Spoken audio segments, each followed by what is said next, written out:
percentage of the time your system responds to user requests properly. So if you think about a website like Google.com, the search engine, there's a pretty high expectation that when you enter that into your browser, as long as your own internet is working, that Google will serve you up a web page with a text box in it, and you're able to enter in a term and get back a list of search results. That is a basic expectation, and basically the world would fall apart if that stopped working, right? So you would expect Google search has a very, very, very high percentage of availability. I don't know if Google publishes their own expectations for that, and if they publish the back history of how that was, but they probably have a very, very high percentage of uptime.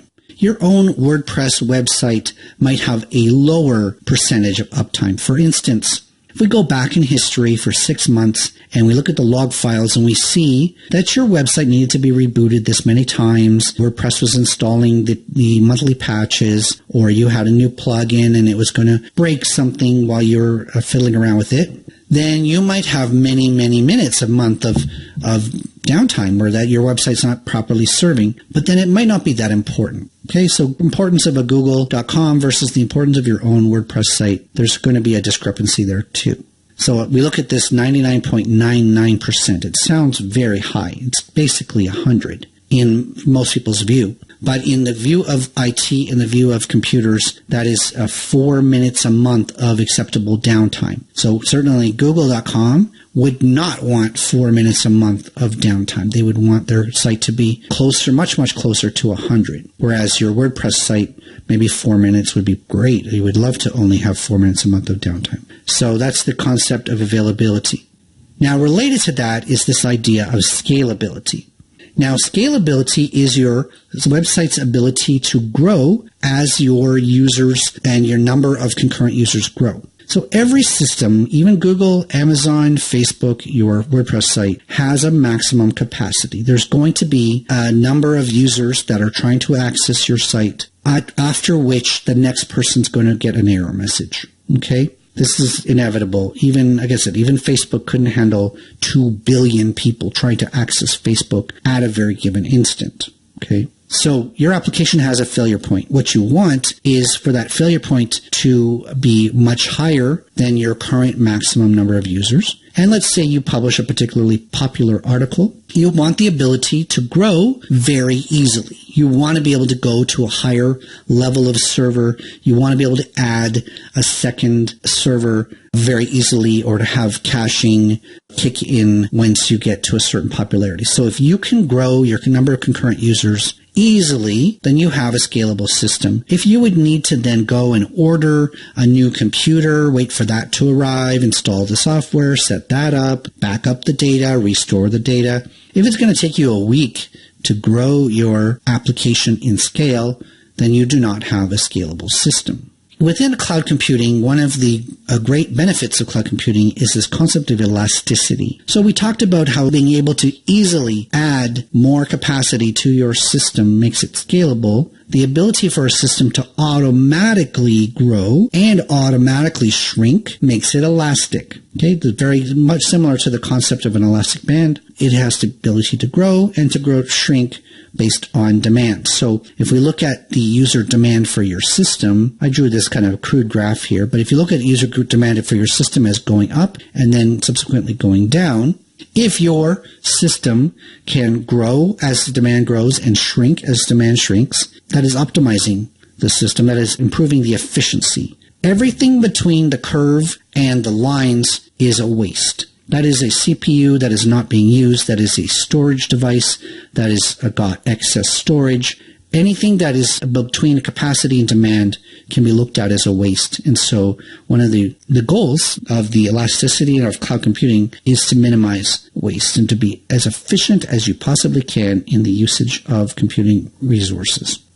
The next topic we're going to talk about is agility. Now, because you have the ability within cloud computing to go and create a new server within 5 minutes of you having the idea, then you have the ability to respond quickly to changes in the market, to changes in your environment, to any sort of ideas, to test things out. The fact that the cloud computing provides you hundreds and hundreds of services that you can choose from, pay per usage, fire them up, try something out, and then close it down without any ongoing costs, gives you the agility that you need to respond to a rapidly changing market. So if you worked in an environment where you had computing services provided, there was a contract involved, and all you had was all you had, you could not request more, that would sort of tie your hands in some ways. So there's an agility element to cloud computing. Now, we were beginning of this, talking about availability. One of the ways that you gain availability is your ability to tolerate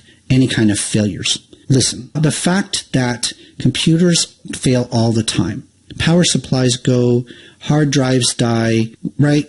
Memory gets bad, etc., etc. Within computing, basically, hardware does fail from time to time.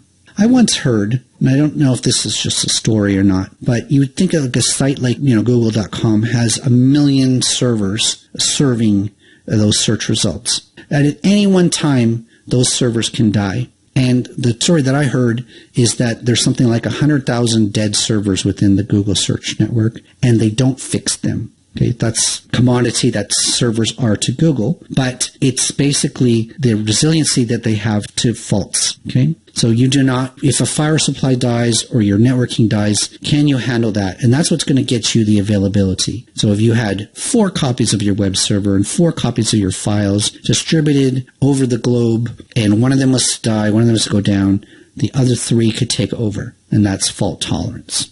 But we're not all Google, and if we had 100,000 servers that had died, we would probably want to try to restore from them. And so let's say a disaster does happen. A flood happens or a power outage happens, and how do you recover from that? Okay, so the ability of a system to recover from failure. Now, within the concept of recovery, there's both the period of time and how much data did you lose. So let's say you did backups of your server off-site every hour. Then if that server was to die, let's say there was a flood and the computer just got totally destroyed, the most you could lose is an hour because you had a backup from less than an hour ago. The second part of that is how long does it take you to get that backup up into a new system and switch over the traffic so that the new system is taken over. So it's the amount of time it takes you plus the amount of data that you possibly lose. Obviously, to get a highly available and recoverable system, you would have much more frequent data backups, and you would have systems running, maybe already running or ready to be run, in order to minimize the amount of time it takes you to get back. If you would have to go to Dell and order a new server and wait for them 24 hours to deliver, then your system could be down for many days under the non-cloud model. The next concept is called economies of scale. Now, economies of scale is this concept within economics that says that the more that you purchase, the better your buying power, essentially. So if you're going to go to buy 1 million servers or 1 million hard drives, you're going to get the best possible price that vendor can give to you. And then you're going to be able to set that up in your environment in a super efficient way. You're going to develop, Microsoft has these server pods. They come, you just to get them delivered, a truck drops them off. They can plug them in and you got basically a little server farm going just by plugging in some cables, right? So Microsoft and Amazon and all these cloud vendors have developed ways for them to have a cheaper cost of running a server than you could possibly ever do yourself for a single server or for even a few dozen. So that's the concept of economies of scale. And so that's when you get to something like that, then Microsoft can turn around and offer you a gigabyte of storage for 2 cents a month. And you think, wow, how can they offer that for 2 cents a month? Or how can I get a server, a Windows server from Microsoft for less than $20 a month? They do that because they have that economies of scale. So next up, we're going to talk about a couple of financial terms. These terms are capital expenditure and operational expenditure, and this is abbreviated as CapEx and OpEx. Now, capital expenditure is basically looked at in business as an investment. If you were to talk to your CFO or talk to the owner of the business, they would say that they're going to take $1 million and they're going to buy a building or lease a building, and they're going to buy some hardware, buy some computers, the networking, all the investment that goes into getting that installed. And that's an upfront cost. Before they've even made a single dollar from that investment, they have to spend that money. And so what they expect over time is that building in that hardware is going to return them money as a return on investment. So they say, well, we spend $1 million, but that's going to return back to us $100,000 a year. And that's a 10% ROI, and that's the kind of investment that they're looking for. And so that's a CapEx expenditure is basically upfront money that is treated like an investment. And you can't even deduct that from your taxes, depending on your location, I guess. But typically, you're going to have to take that as a depreciation. You get $100,000 a year to deduct from your taxes in terms of the depreciated cost. And you can't just take the whole $1 million in one shot. Okay, that's opposed to operating expenditure or OpEx. So OpEx is basically your operating expenses.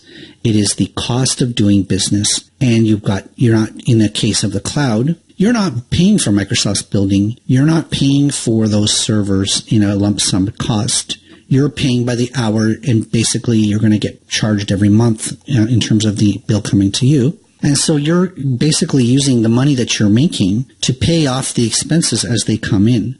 And you can deduct those expenses from your gross revenues to make your net profits. And so operating expenditures are preferred by many businesses compared to capital expenditures because of the favorable tax treatment and the fact that you're making the money that you spent. If you spent $100 today, then you're making $200 in revenue, and so the money is basically being paid for day by day instead of taking years and decades to get back to you.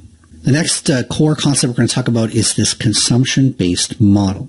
So in the CapEx versus OpEx discussion, we were saying, some companies would go and spend $1 million on a building and on some computer hardware and all the investment required to set that up. But cloud often operates in a consumption-based model, which means that not all services are like this, but most services or some services can be paid for as you use them. So if you look at like Azure functions, we're not going to get into specific Azure services quite yet, but it's the kind of thing where the number of times the program is called, you get charged one fraction of a cent every time it executes. And that's a consumption-based model. Now, within the cloud, you also do have hourly, which are time-based models, essentially, or monthly. Okay, so if you want a virtual machine, it will charge you $1 per hour or 10 cents an hour, depending on which machine you get.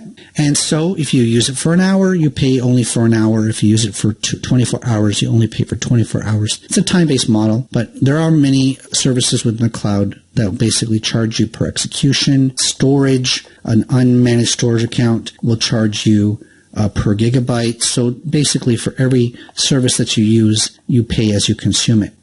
So it could be pay per minute, pay per hour, pay per execution.